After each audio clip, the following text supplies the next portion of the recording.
السلام علیکم قدرمن. دا وخت موږ نوسار کې یو. دا کوم دی؟ نوسار. دلته څو کوره دي؟ دلته به تقریبا 80 کوره یو. 80 کورو ته موږ راشن ورکوو. هر کال یې ورکوو. هر کال یې راکوي. اوس هر کال انشاءالله که خدای کول غوښه هم درته راوړم. سمه ده؟ په دا روزه کې؟ په روزه کې غوښه هم درته راوړم. ډېر ښه دی.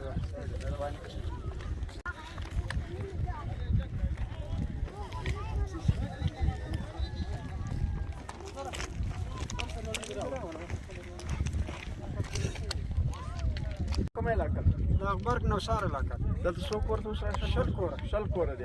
شل کوره. صحیح ده. هر شی غوړي دي په دې کې.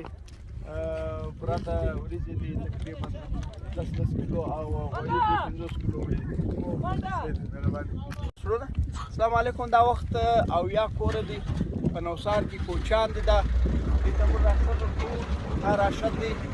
او مهرباني دعا څوک یې راسئ دعا وکړئ. ملا نشته. ملا مو تاسو خو نو ملا خوشحاله نه شوئ ساتلی. کښېنه.